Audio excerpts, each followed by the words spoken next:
तत्कालीन समय का प्रभाव भी नजर आता है। ये भारत की मूर्तिकला का नायाब उदाहरण तो थी ही, इनसे हमारी आस्था भी जुड़ी हुई थी। लेकिन अतीत में बहुत सारी मूर्तियां चोरी होकर भारत से बाहर जाती रही। कभी इस देश में तो कभी उस देश में ये मूर्तियां बेची जाती रही। और उनके लिए तो सिर्फ कलाकृति थी, न उनको उसके इतिहास से लेना देना था, श्रद्धा से लेना देना था। इन मूर्तियों को वापस लाना भारत मां के प्रति हमारा दायित्व है। इन मूर्तियों में भारत की आत्मा का, आस्था का अंश है। इनका एक सांस्कृतिक ऐतिहासिक महत्व भी है। इस दायित्व को समझते हुए भारत ने अपने प्रयास बढ़ाए और इसका कारण यह भी हुआ कि चोरी करने की जो प्रवृत्ति थी उसमें भी एक भय पैदा हुआ। जिन देशों में ये मूर्तियां चोरी करके ले जाई गई थी, अब उन्हें भी लगने लगा कि भारत के साथ रिश्तों में सॉफ्ट पावर का जो डिप्लोमेटिक चैनल होता है उसमें इसका भी बहुत बड़ा महत्व हो सकता है, क्योंकि इसके साथ भारत की भावनाएं जुड़ी हुई है, भारत की श्रद्धा जुड़ी हुई है और एक प्रकार से पीपल टू पीपल रिलेशन में भी ये बहुत ताकत पैदा करता है। अभी आपने कुछ दिन पहले देखा होगा, काशी से चोरी हुई मां अन्नपूर्णा देवी की प्रतिमा भी वापस लाई गई थी। ये भारत के प्रति बदल रहे वैश्विक नजरिए का ही उदाहरण है। साल 2013 तक करीब करीब 13 प्रतिमाएं भारत आई थी, लेकिन पिछले 7 साल में 200 से ज्यादा बहुमूल्य प्रतिमाओं को भारत सफलता के साथ वापस ला चुका है। America, Britain, Holland, France, Canada, Germany, Singapore ऐसे कितने ही देशों ने भारत की इस भावना को समझा है और मूर्तियां वापस लाने में हमारी मदद की है। मैं पिछले साल सितंबर में जब अमेरिका गया था तो वहां मुझे काफी पुरानी पुरानी कई सारी प्रतिमाएं और सांस्कृतिक महत्व की अनेक चीजें प्राप्त हुई।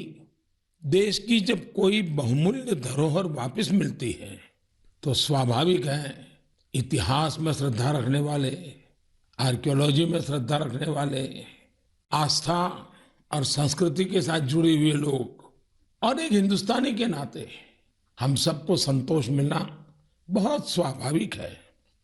साथियों, भारतीय संस्कृति और अपनी धरोहर की बात करते हुए मैं आज आपको मन की बात में 2 लोगों से मिलवाना चाहता हूं।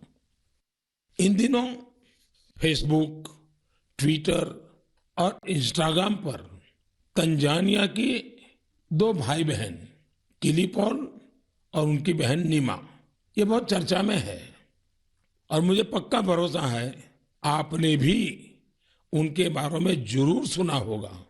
उनके अंदर भारतीय संगीत को लेकर एक जुनून है, एक दीवानगी है और इसी वजह से वे काफी लोकप्रिय भी हैं।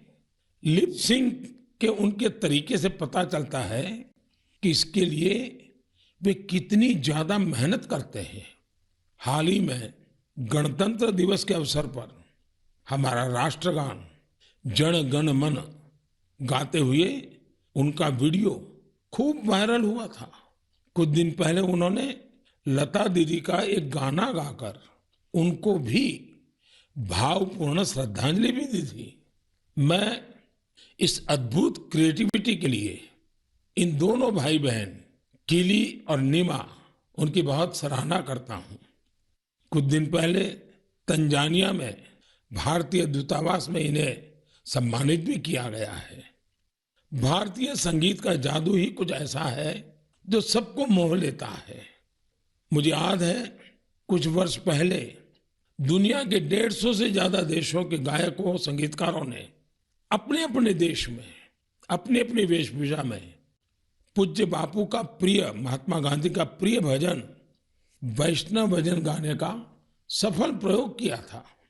आज जब भारत अपनी आजादी के 75वां वर्ष का महत्वपूर्ण पर्व मना रहा है, तो देशभक्ति के गीतों को लेकर भी ऐसे प्रयोग किए जा सकते हैं, जहां विदेशी नागरिकों को, वहां के प्रसिद्ध गायकों को भारतीय देशभक्ति के गीत गाने के लिए आमंत्रित करें।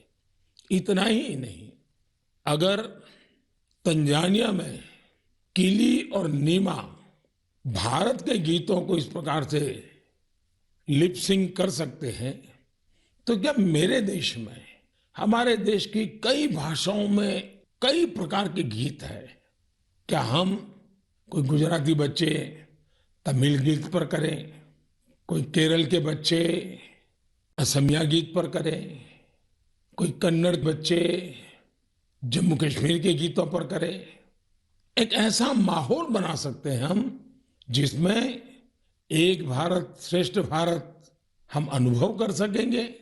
इतना ही नहीं, हम आजादी के अमृत महोत्सव को एक नए तरीके से जरूर मना सकते हैं। मैं देश के नौजवानों से आह्वान करता हूं, आइए भारतीय भाषाओं के जो पॉपुलर गीत हैं, उनको आप अपने तरीके से वीडियो बनाइए, बहुत पॉपुलर हो जाएंगे आप, और देश की विविधताओं का नई पीढ़ी को परिचय होगा। मेरे प्यारे देशवासियों, अभी कुछ दिन पहले ही हमने मातृभाषा दिवस मनाया।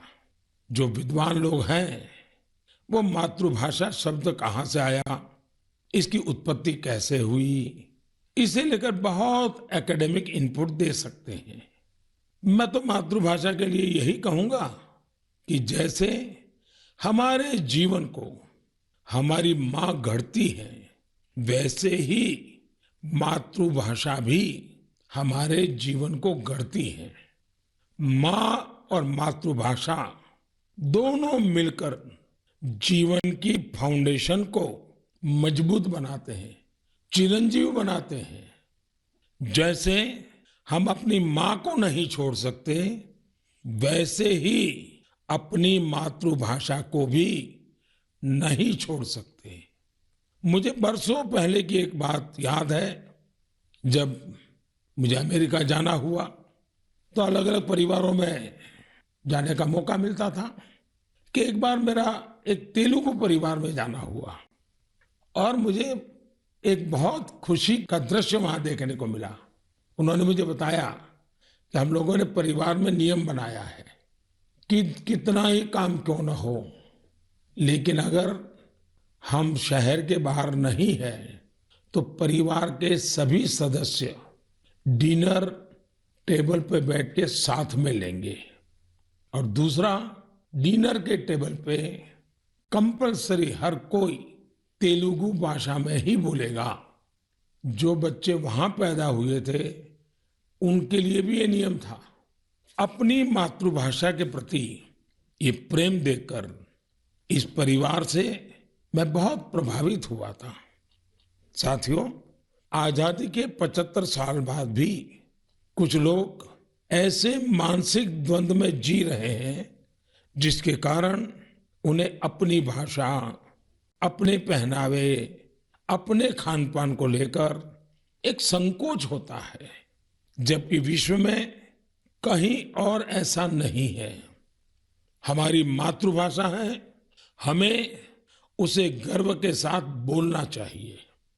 और हमारा भारत तो भाषाओं के मामले में इतना समृद्ध है कि उसकी तुलना ही नहीं हो सकती।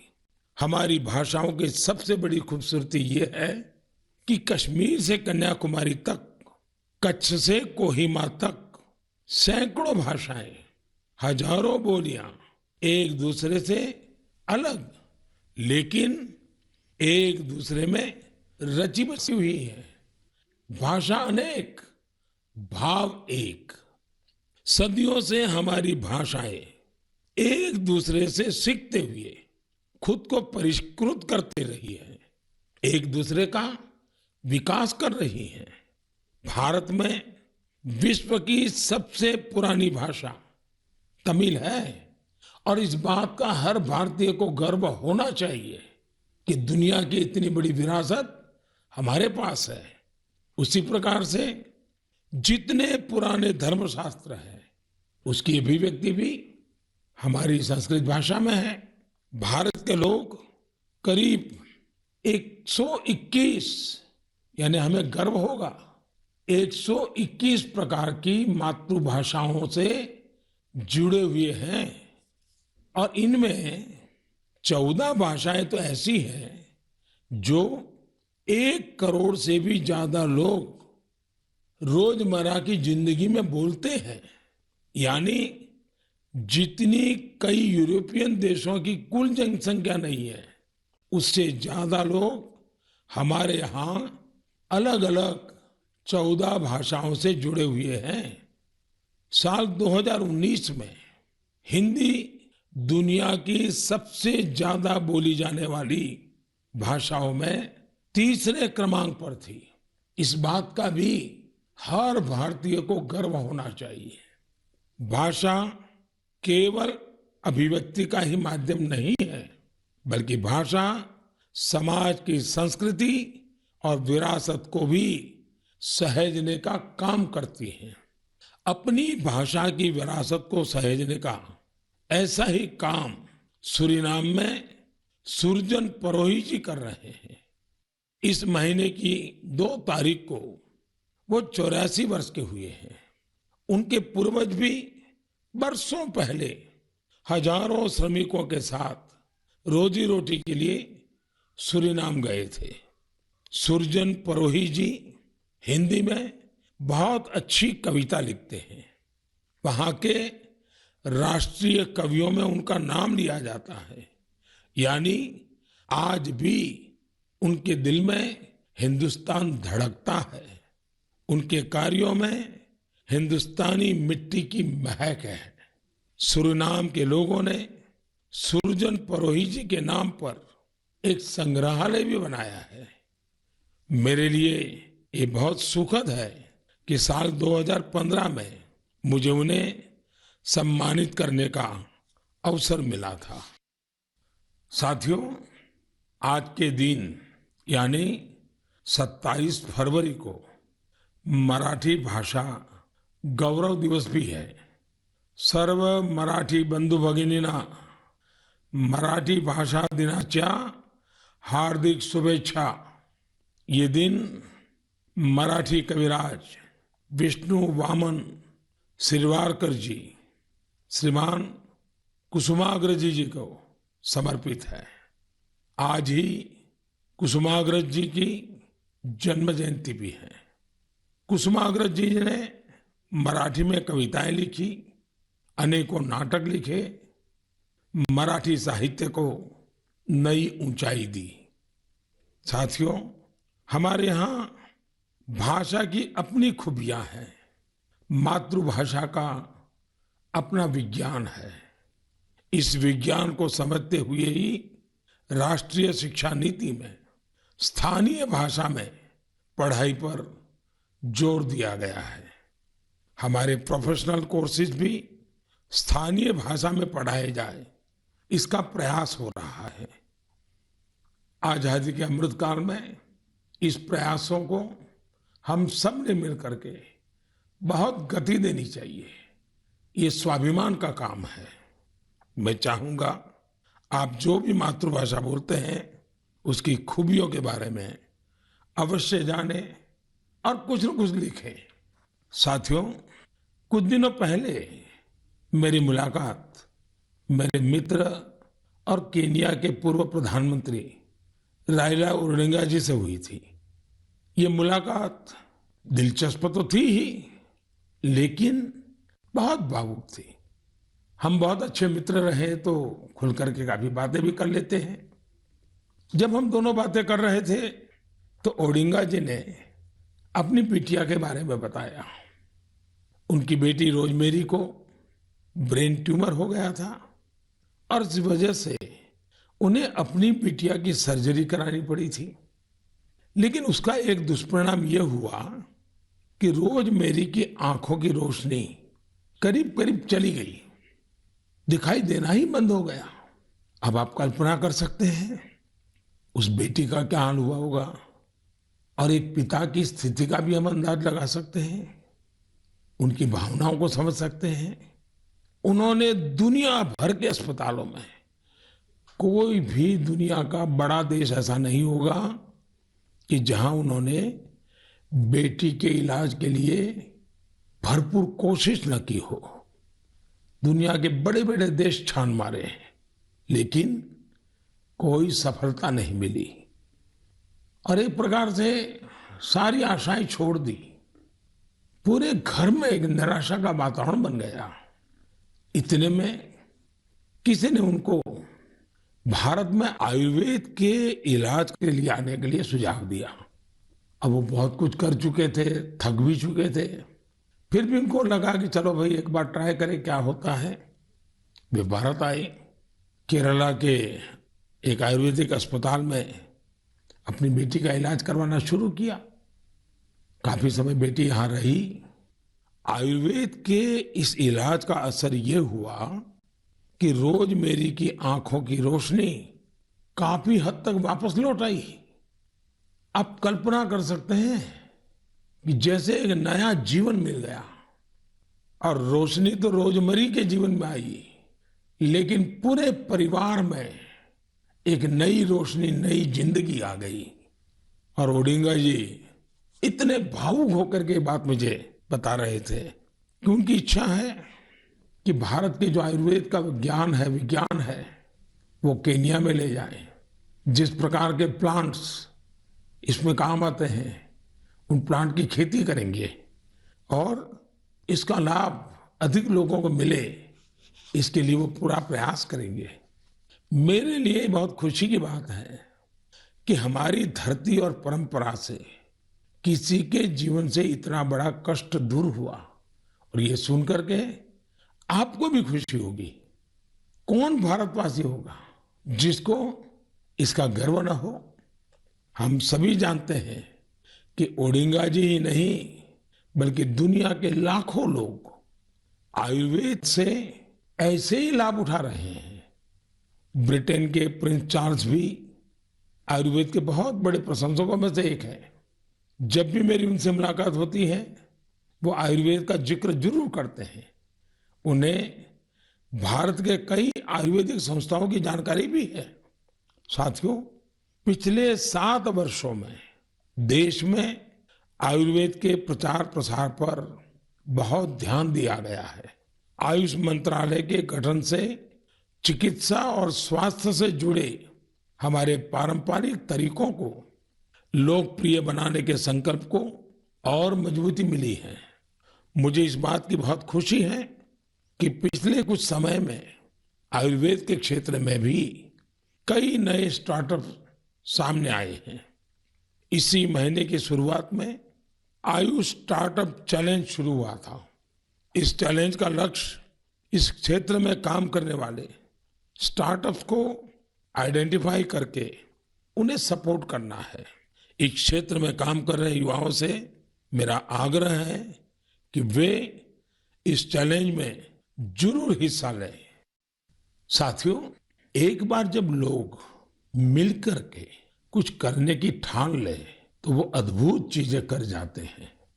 समाज में कई ऐसे बड़े बदलाव हुए हैं जिनमें जन भागीदारी, सामूहिक प्रयास, इसकी बहुत बड़ी भूमिका रही है। मिशन जल थल नाम का ऐसा ही एक जन आंदोलन कश्मीर के श्रीनगर में चल रहा है। यह श्रीनगर की झीलों और तालाबों की साफ सफाई और उनकी पुरानी रौनक लौटाने का एक अनोखा प्रयास है। मिशन जल थल का फोकस कुशलसार और गिलसार पर है। जन भागीदारी के साथ साथ इसमें टेक्नोलॉजी की भी बहुत मदद ली जा रही है। कहां कहां अतिक्रमण हुआ है, कहां अवैध निर्माण हुआ है, इसका पता लगाने के लिए इस क्षेत्र का बाकायदा सर्वे कराया गया। इसके साथ ही प्लास्टिक वेस्ट को हटाने और कचरे की सफाई का अभियान भी चलाया गया। मिशन के दूसरे चरण में पुराने वाटर चैनल्स और झील को भरने वाले 19 झरनों को रिस्टोर करने का भी भरपूर प्रयास किया गया। इस रिस्टोरेशन प्रोजेक्ट के महत्व के बारे में अधिक से अधिक जागरूकता फैले, इसके लिए स्थानीय लोगों और युवाओं को वाटर एम्बेसडर्स भी बनाया गया। अब यहाँ के स्थानीय लोग गिल सार लेक में प्रवासी पक्षियों और मछलियों की संख्या बढ़ती रहे, इसके लिए भी प्रयास कर रहे हैं और उसको देखकर खुश भी होते हैं। मैं इस शानदार प्रयास के लिए श्रीनगर के लोगों को बहुत बहुत बधाई देता हूं। साथियों, 8 साल पहले देश ने जो स्वच्छ भारत मिशन शुरू किया, समय के साथ उसका विस्तार भी बढ़ता गया, नए नए इनोवेशन भी जुड़ते गए। भारत में आप कहीं पर भी जाएंगे तो पाएंगे कि हर तरफ स्वच्छता के लिए कोई न कोई प्रयास जरूर हो रहा है। असम के कोकराझार में ऐसे ही एक प्रयास के बारे में मुझे पता चला है। यहाँ मॉर्निंग वॉकर्स के एक समूह ने स्वच्छ और हरित कोकराझार मिशन के तहत बहुत प्रशंसनीय पहल की है। इन सब ने नए फ्लाईओवर क्षेत्र में 3 किलोमीटर लंबी सड़क की सफाई कर स्वच्छता का प्रेरक संदेश दिया। इसी प्रकार विशाखापट्टनम में स्वच्छ भारत अभियान के तहत पॉलीथीन के बजाय कपड़े के थैलों को बढ़ावा दिया जा रहा है। यहाँ के लोग पर्यावरण को स्वच्छ रखने के लिए सिंगल यूज प्लास्टिक उत्पादों के खिलाफ अभियान भी चला रहे हैं। इसके साथ ही साथ ये लोग घर पर ही कचरे को अलग करने के लिए जागरूकता भी फैला रहे हैं। मुंबई के सोमिया कॉलेज के स्टूडेंट्स ने स्वच्छता के अपने अभियान में सुंदरता को भी शामिल कर लिया है।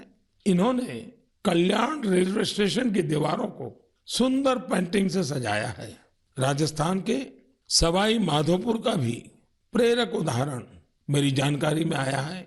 यहाँ के युवाओं ने रणथंभौर में मिशन बीट प्लास्टिक नाम का अभियान चला रखा है, जिसमें रणथंभौर के जंगलों से प्लास्टिक और पॉलीथीन को हटाया गया है। सबका प्रयास की यही भावना देश में जन भागीदारी को मजबूत करती है, और जब जन भागीदारी हो तो बड़े से बड़े लक्ष्य अवश्य पूरे होते हैं। मेरे प्यारे देशवासियों, आज से कुछ दिन बाद ही 8 मार्च को पूरी दुनिया में इंटरनेशनल वुमेन्स डे, अंतर्राष्ट्रीय महिला दिवस मनाया जाएगा। महिलाओं के साहस, कौशल और प्रतिभा से जुड़े कितने ही उदाहरण हम मन की बात में लगातार साझा करते रहे हैं। आज चाहे स्किल इंडिया हो, सेल्फ हेल्प ग्रुप हो या छोटे बड़े उद्योग हो, महिलाओं ने हर जगह मोर्चा संभाला हुआ है। आप किसी भी क्षेत्र में देखिए, महिलाएं पुराने मिथकों को तोड़ रही हैं। आज हमारे देश में पार्लियामेंट से लेकर पंचायत तक अलग अलग कार्य क्षेत्र में महिलाएं नई ऊंचाई प्राप्त कर रही हैं। सेना में भी बेटियां अब नई और बड़ी भूमिकाओं में जिम्मेदारी निभा रही हैं और देश की रक्षा कर रही हैं। पिछले महीने गणतंत्र दिवस पर हमने देखा कि आधुनिक फाइटर प्लेन्स को भी बेटियां उड़ा रही है। देश ने सैनिक स्कूलों में भी बेटियों के एडमिशन पर रोक हटाई और पूरे देश में बेटियां सैनिक स्कूलों में दाखिला ले रही हैं। इसी तरह अपने स्टार्टअप जगत को देखें। पिछले सालों में देश में हजारों नए स्टार्टअप शुरू हुए। इनमें से करीब आधे स्टार्टअप्स में महिलाएं निदेशक की भूमिका में है। पिछले कुछ समय में महिलाओं के लिए मातृत्व अवकाश बढ़ाने जैसे निर्णय लिए गए हैं। बेटे और बेटियों को समान अधिकार देते हुए विवाह की उम्र समान करने के लिए देश प्रयास कर रहा है। इससे हर क्षेत्र में महिलाओं की भागीदारी बढ़ रही है। आप एक और बड़ा बदलाव भी होते देख रहे होंगे। ये बदलाव है हमारे सामाजिक अभियानों की सफलता। बेटी बचाओ बेटी पढ़ाओ की सफलता को ही लीजिए। आज देश में लिंग अनुपात सुधरा है। स्कूल जाने वाली बेटियों की संख्या में भी सुधार हुआ है। इसमें हमारी भी जिम्मेदारी है कि हमारी बेटियां बीच में स्कूल न छोड़ दें। इसी तरह स्वच्छ भारत अभियान के तहत देश में महिलाओं को खुले में शौच से मुक्ति मिली है। ट्रिपल तलाक जैसी सामाजिक बुराई का अंत भी हो रहा है। जब से ट्रिपल तलाक के खिलाफ कानून आया है, देश में 3 तलाक के मामलों में 80% की कमी आई है। ये इतने सारे बदलाव इतने कम समय में कैसे हो रहे हैं? ये परिवर्तन इसलिए आ रहा है क्योंकि हमारे देश में परिवर्तन और प्रगतिशील प्रयासों का नेतृत्व अब खुद महिलाएं कर रही हैं। मेरे प्यारे देशवासियों, कल 28 फरवरी को नेशनल साइंस डे है। ये दिन रमन इफेक्ट की खोज के लिए भी जाना जाता है।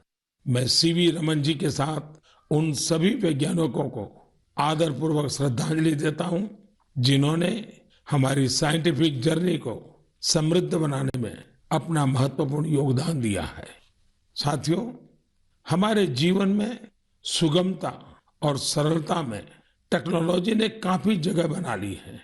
कौन सी टेक्नोलॉजी अच्छी है, किस टेक्नोलॉजी का बेहतर इस्तेमाल क्या है, इन सभी विषयों से हम भली भांति परिचित होते ही हैं।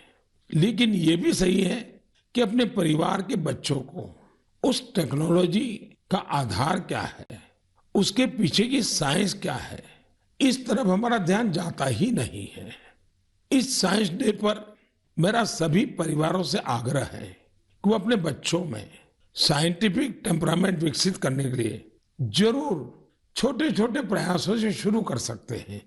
अब जैसे दिखता नहीं है, चश्मा लगाने के बाद साफ दिखने लगता है, तो बच्चों को आसानी से समझाया सकता है कि इसके पीछे विज्ञान क्या है। सिर्फ चश्मे देखें, आनंद करें, इतना नहीं। अभी आराम से आप एक छोटे से कागज पर उसे बता सकते हैं। अब वो मोबाइल फोन उपयोग करता है, कैलकुलेटर कैसे काम करता है, रिमोट कंट्रोल कैसे काम करता है, सेंसर क्या होते हैं, ये साइंटिफिक बातें इसके साथ साथ घर में चर्चा में होती है क्या? हो सकती है।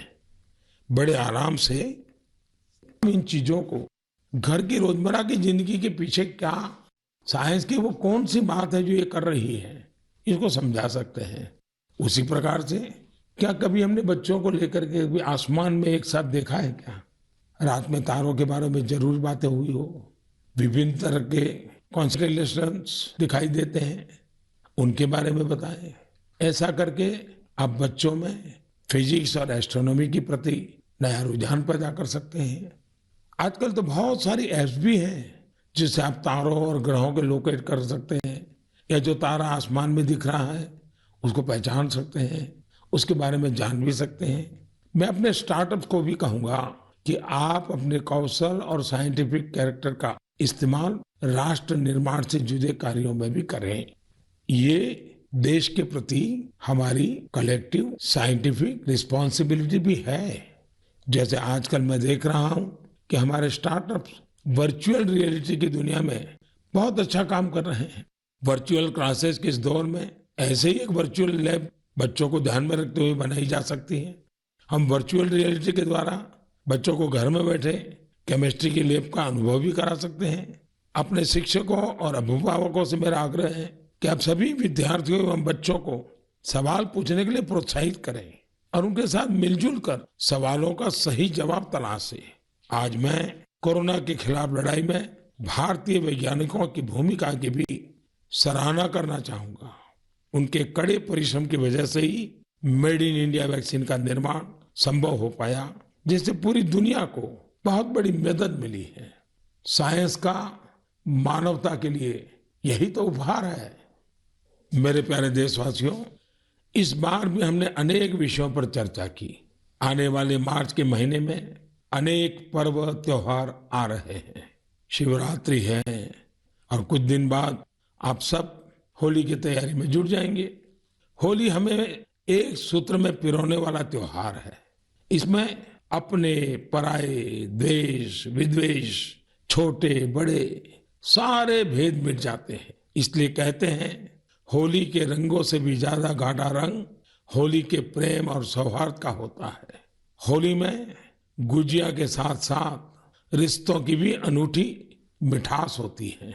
इन रिश्तों को हमें और मजबूत करना है, और रिश्ते सिर्फ अपने परिवार के लोगों से ही नहीं, बल्कि उन लोगों से भी जो आपके एक बृहद परिवार का हिस्सा है।